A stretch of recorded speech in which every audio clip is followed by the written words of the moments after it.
اور یہاں پر دو کلمات ہیں، ایک ہے آخرہ، ایک تو میں لکھ دیتا ہوں، یہ دیکھیں ایسے لام ہے اور پھر الآخرہ ہے ایسے کر کے،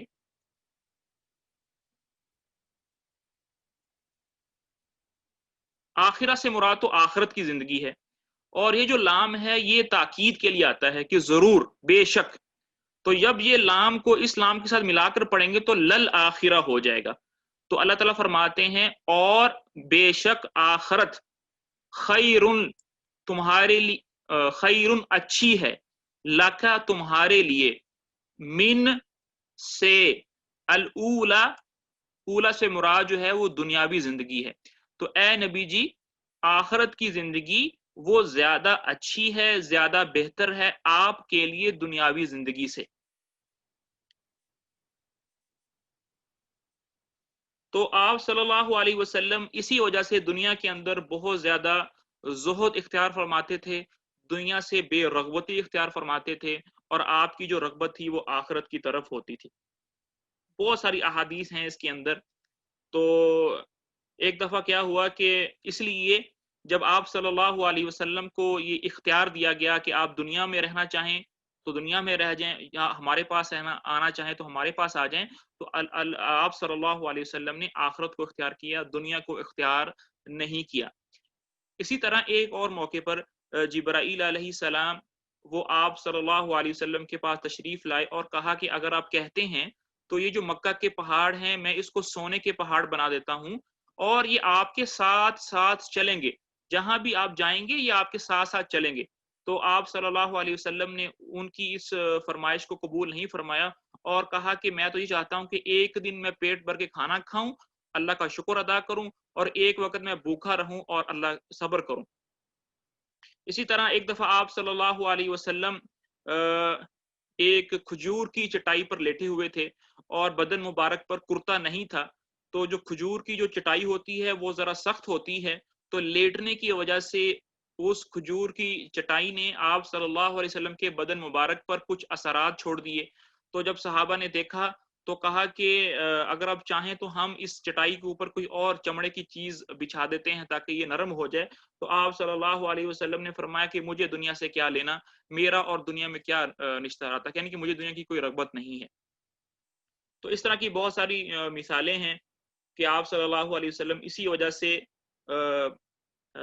آخرت کو زیادہ پسند فرماتے تھے، دنیا میں بے رغبتی اختیار فرماتے تھے، اور فرمایا انما مثلی و مثل دنیا، کہ میری مثال اور دنیا کی مثال تو ایسی ہے کہ راکب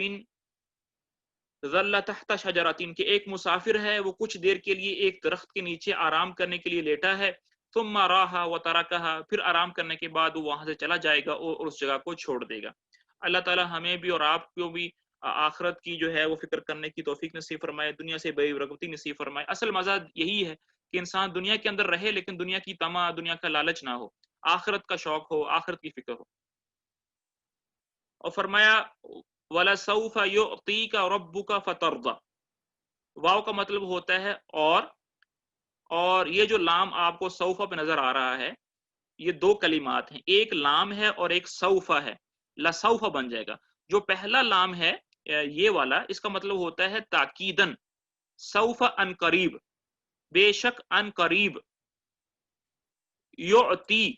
عطا کرے گا، کیا تمہیں، وَلَسَوْفَ ان قریب یعطی کا تمہیں عطا کرے گا، ربو کا تمہارا رب، فا تو کیا ہوگا، ترضا آپ راضی ہو جائیں گے۔ اے نبی جی تمہارا رب تمہیں ان قریب عطا کرے گا کہ بس آپ اس سے راضی ہو جائیں گے۔ تو اس سے مراد بہت سارے اقوال ہیں، تھوڑے سے اقوال ہم دیکھ لیتے ہیں۔ سب سے زیادہ جو مشہور قول وہ اس بارے میں ہے کہ آپ صلی اللہ علیہ وسلم اپنی امت کے بارے میں بہت زیادہ پریشان اور غم میں رہتے تھے کہ میری امت کا آخرت کے بارے میں، آخرت میں کیا بنے گا، اور امت کی پریشانی رہتی تھی۔ تو اللہ تعالیٰ ایک بتانا چاہ رہے ہیں کہ اے نبی جی آخرت میں ہم آپ کو آپ کی امت کے بارے میں راضی کر دیں گے، یعنی امت کو اعلیٰ درجہ دیں گے قیامت کے دن، تو آپ راضی ہو جائیں گے۔ بعض مفسرین رحمہم اللہ نے کہا کہ اس سے مراد جو ہے وہ نہر کوثر ہے، جو ہم نے سورۃ الکوثر کے اندر پڑھ لیا ہے کہ وہ ایک بہت بڑا حوض ہے جو آپ صلی اللہ علیہ وسلم کو جنت میں دیا جائے گا، اور اس امت کے جو لوگ ہیں وہ اس حوض سے پانی پئیں گے، اس کے بعد کبھی ان کو پیاس نہیں لگے گی، اور اس کے جو پیالے ہیں وہ موتیوں کے مانند ہیں، اور ان کی جو تعداد ہے وہ آسمان کے ستاروں کے بقدر ہے۔ اور بعض تفاسیر میں یہ آیا ہے کہ آپ صلی اللہ علیہ وسلم کو جنت کے اندر ہزاروں محل ملیں گے، اور ہر محل کے اندر اس میں بیویاں ہوں گی اور خدم ہوں گے خدمت کرنے کے لیے۔ اور ایک قول یہ بھی ہے کہ آپ صلی اللہ علیہ وسلم کو یہ کہا گیا ہے کہ آپ کے جو گھر والے ہیں، اہل بیت ہیں، ان میں سے کوئی بھی جہنم میں نہیں جائے گا، وہ سب جنت میں جائیں گے۔ اور آخری قول جو حسن بصری رحمہ اللہ نے نقل کیا ہے، وہ کہتے ہیں کہ اس سے مراد آپ صلی اللہ علیہ وسلم کو شفاعت ہے، قیامت کے دن آپ صلی اللہ علیہ وسلم جس کی شفاعت کریں گے وہ جنت میں جائے گا۔ تو اس سے یہ بھی مراد ہو سکتا ہے۔ اللہ تعالیٰ مجھے اور آپ کو، پوری امت کو، آپ صلی اللہ علیہ وسلم کی شفاعت نصیب فرمائے۔ تو وَلَسَوْفَ يُعْطِيكَ رَبُّكَ فَتَرْضَىٰ، ان قریب، بے شک ان قریب تمہارا رب تمہیں دے گا، عطا کرے گا تو آپ راضی ہو جائیں گے۔ اب اگلی 3 لائنوں کے اندر اللہ تعالیٰ نے آپ صلی اللہ علیہ وسلم کو کچھ احسانات گنوائے ہیں۔ پہلا جو انعام ہے آپ صلی اللہ علیہ وسلم پر وہ یہ ہے، الم یجد کا یتیمن فآوا۔ آ کا مطلب ہوتا ہے کیا، لم کا مطلب ہوتا ہے نہیں، یجد کا مطلب ہوتا ہے پایا، اور کیا کا مطلب ہوتا ہے تمہیں۔ کیا تمہیں نہیں پایا، یتیمن یتیم، ف تو آوا ٹھکانہ دیا۔ تو اس کا با محاورہ ترجمہ یہ بن جائے گا کہ اے نبی جی، کیا تمہارے رب نے تمہیں یتیم نہیں پایا تو تمہیں ٹھکانہ دیا۔ اور میں اور آپ، ہم سب نے آپ صلی اللہ علیہ وسلم کی سیرت مبارکہ پڑھی ہوئی ہے۔ آپ صلی اللہ علیہ وسلم ابھی اپنی والدہ کے پیٹ میں تھے کہ آپ کے والد کا انتقال ہو گیا۔ پھر 6 سال کی عمر میں آپ صلی اللہ علیہ وسلم کی والدہ کا انتقال ہو گیا۔ جب آپ کی والدہ کا انتقال ہوا تو آپ جو تھے وہ اپنے دادا عبد المطلب کی کفالت میں چلے گئے، اور جب 8 سال کی عمر ہوئی تو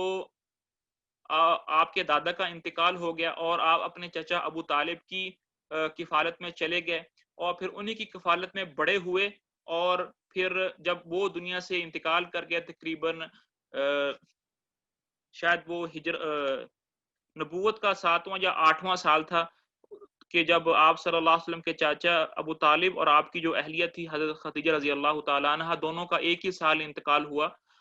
اور اس کے بعد پھر آپ صلی اللہ علیہ وسلم اکیلے پڑ گئے۔ پھر اللہ تعالیٰ نے مدینہ سے انصار کو بھیج دیا، تو انصار نے آپ صلی اللہ علیہ وسلم کی نصرت کی، ان کی مدد کی۔ تو ہر زندگی کے ہر موقع محل میں، ہر سٹیج پر اللہ تعالیٰ نے آپ صلی اللہ علیہ وسلم کے لیے کچھ نہ کچھ انتظام کیا، جس سے آپ صلی اللہ علیہ وسلم کی بھرپور نصرت ہوئی۔ تو اللہ تعالیٰ اس لائن میں بتانا چاہ رہے ہیں کہ اے نبی جی، ہم نے آپ کو یتیم پایا تو پھر ہم نے آپ کو ٹھکانہ دیا، ہر عمر کے اعتبار سے آپ کو ٹھکانہ ملتا رہا۔ ایک ٹھکانہ آپ سے ختم ہوتا تھا تو پھر اگلا بندہ یعنی کہ آپ تیار ہوتا تھا۔ دوسرا احسان ہے اور وجدک، اور آپ کو پایا ضالن۔ ضالن کا مطلب ہوتا ہے گمراہ ہونا، لیکن یہاں پر ہم گمراہ ہونے کا ترجمہ نہیں کریں گے، کیونکہ آپ صلی اللہ علیہ وسلم کی منزلت اور شان کے مطابق وہ ترجمہ نہیں بنے گا۔ تو اس کا ترجمہ ہم کریں گے ناواقف پایا۔ ناواقف کس طرح پایا کہ دیکھیں، جب آپ صلی اللہ علیہ وسلم ابھی ان کو نبوت نہیں ملی تھی، تو آپ صلی اللہ علیہ وسلم کو تو پتہ نہیں تھا کہ نبوت کیا ہوتی ہے، قرآن پاک کیا ہے، جنت کیا ہے، دوزخ کیا ہے، اسلام کے احکامات کیا ہیں۔ تو آپ صلی اللہ علیہ وسلم کو تو یہ چیزیں معلوم نہیں تھی، تو فہدا، تو پھر تو اللہ تعالیٰ نے ان کو ہدایت دی۔ تو اس کا جو بالکل ٹپیکل ترجمہ ہے، لفظی ترجمہ ہے، وہ یہ بنے گا، اور پایا آپ کو گمراہ تو پھر آپ کو ہدایت دی۔ یہ اس کا لفظی ترجمہ بنے گا، لیکن چونکہ ہم یہ ترجمہ آپ صلی اللہ علیہ وسلم کے لیے کر رہے ہیں، ان کی منزلت کے ساتھ یہ ترجمہ بنتا نہیں ہے، تو ترجمہ اس طرح کریں گے کہ آپ کو ہم نے نا واقف پایا تو آپ کو ہدایت دی، یعنی آپ کو اسلام کے بارے میں بتایا، آپ کو نبوت دی، آپ پر قرآن نازل کیا، اور پھر قرآن پاک میں ہر طرح کے جو احکامات ہیں وہ آپ کو سامنے آئے۔ وا کا مطلب ہوتا ہے اور، وجدہ کا پایا آپ کو، عائلن، عائلن کا مطلب ہوتا ہے فقیر، نادار، اور پایا آپ کو نادار، فاغنا تو آپ کو غنی کر دیا۔ آپ صلی اللہ علیہ وسلم، والد آپ کے انتقال ہو گئے، دادا کا انتقال ہو گیا، تو پھر اللہ تعالیٰ نے حضرت خدیجہ رضی اللہ تعالی عنہا کے سبب کے ذریعے سے آپ صلی اللہ علیہ وسلم کو غنی کر دیا۔ جیسا کہ میں اور آپ جانتے ہیں، ہم نے سیرتوں میں پڑھا ہوا ہے کہ آپ صلی اللہ علیہ وسلم کی جب ابھی شادی نہیں ہوئی تھی حضرت خدیجہ رضی اللہ تعالی عنہا کے ساتھ، تو آپ صلی اللہ علیہ وسلم نے مزاربت کے طور پر حضرت خدیجہ کے ساتھ کاروبار کیا تھا۔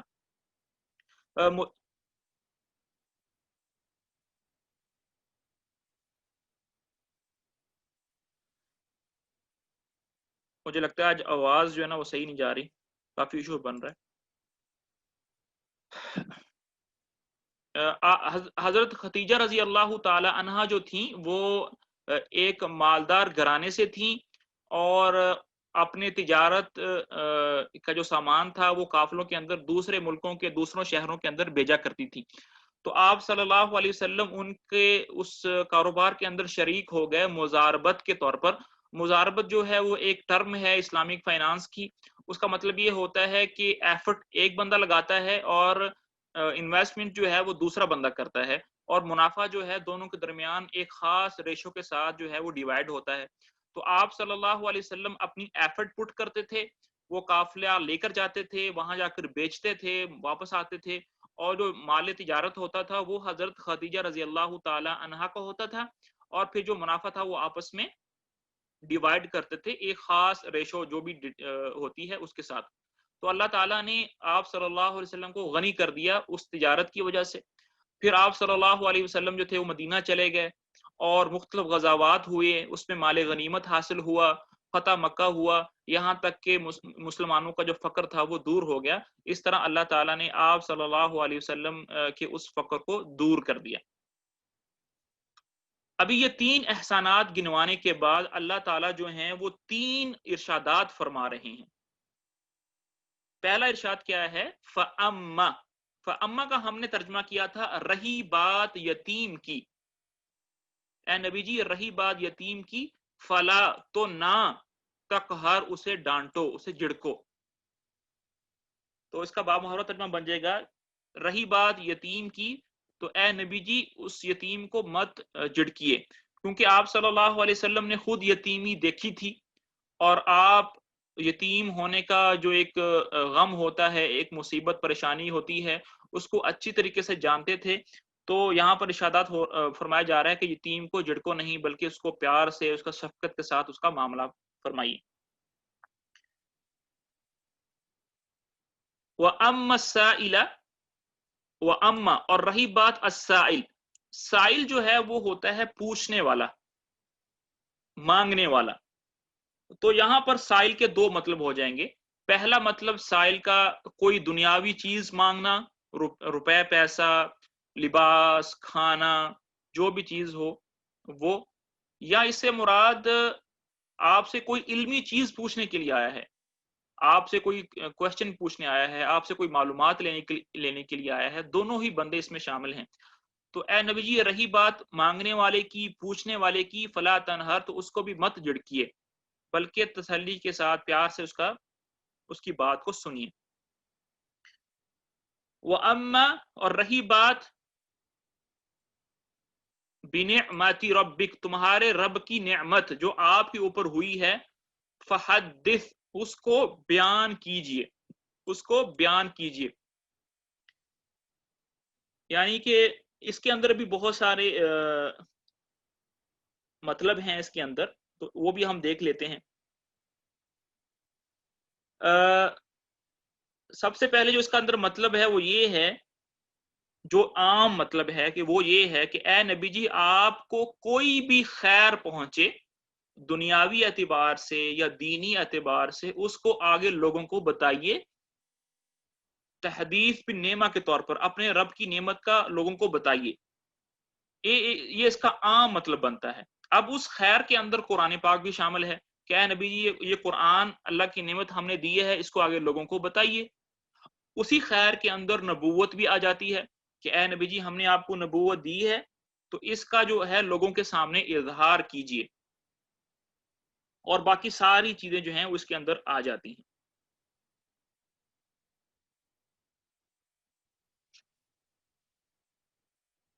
تو اس کا جو عام مطلب ہے وہ یہ ہے کہ اے نبی جی کوئی بھی نعمت آپ کو اپنے رب کی طرف سے پہنچی ہے، چاہے دنیاوی ہو چاہے دینی ہو، اس کا اظہار جو ہے وہ لوگوں سے کیجیے، اور اس کے اندر پھر قرآن پاک بھی شامل ہے، اس کے پاس اس میں نبوت بھی شامل ہے، اور دنیاوی نعمتیں بھی جو ہیں وہ اس میں شامل ہیں۔ ابھی جو ہے ہم اس کا آگے ترجمہ دیکھ لیتے ہیں۔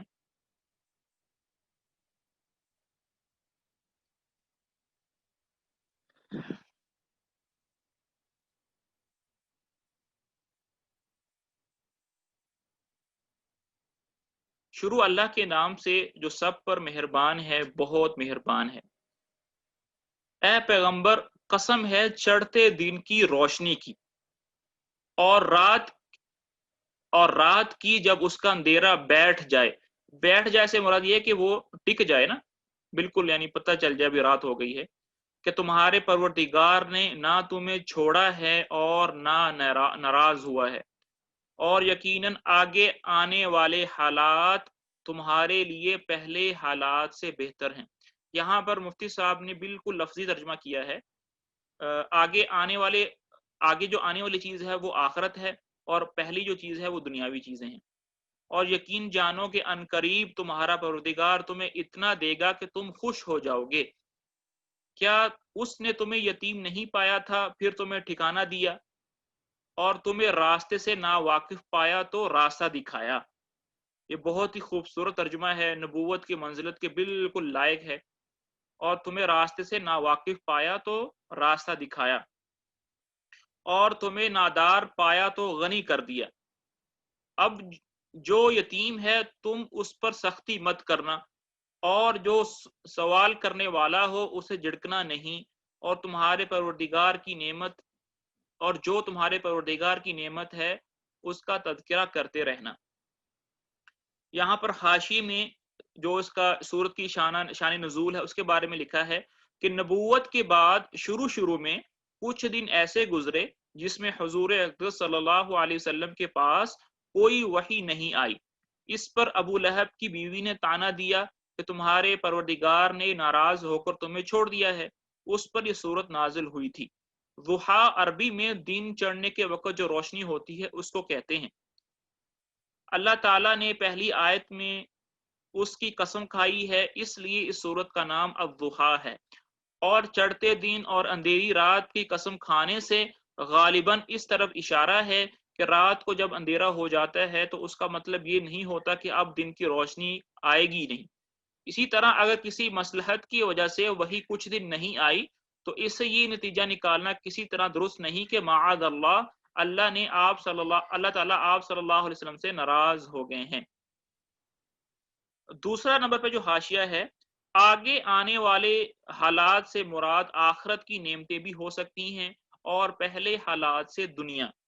اور یہ مطلب بھی ہو سکتا ہے کہ حضرت صلی اللہ علیہ وسلم کی مبارک زندگی میں ہر آن آپ کے درجات میں ترقی ہوتی رہے گی، اور دشمنوں کی طرف سے آپ کو جو تکلیفیں پہنچ رہی ہیں آخر کار وہ دور ہو کر آپ ہی کا بول بالا ہوگا۔ تیسرا جو ہے حاشیہ، حضور اقدس صلی اللہ علیہ وسلم کے والد آپ کی پیدائش سے پہلے ہی وفات پا گئے تھے، اور والدہ کا بھی بہت کم عمری میں انتقال ہو گیا تھا۔ اللہ تعالیٰ نے آپ کے دادا عبد المطلب اور آپ کے چچا ابو طالب کے دل میں آپ کی ایسی محبت ڈال دی کہ انہوں نے آپ کو اپنی اولاد سے بھی زیادہ عزیز رکھ کر پالا۔ چوتھا حاشیہ، یعنی آپ وحی نازل ہونے سے پہلے شریعت کے احکام سے ناواقف تھے۔ اللہ تعالیٰ نے وحی کے ذریعے سے آپ کو شریعت عطا فرمائی۔ نیز بعض روایاتوں میں کچھ ایسے واقعات بھی بیان ہوئے ہیں جن میں آپ کسی سفر کے دوران راستہ بھول گئے تھے، اللہ تعالیٰ نے غیر معمولی طریقے پر آپ کو راستے پر لگا دیا۔ ہو سکتا ہے اس آیت میں اس قسم کے کسی واقعے کی طرف بھی اشارہ ہو۔ پانچواں، حضرت خدیجہ رضی اللہ تعالی عنہا کے ساتھ آپ نے تجارت میں جو شرکت فرمائی اس سے آپ کو اچھا خاصا نفع حاصل ہوا تھا۔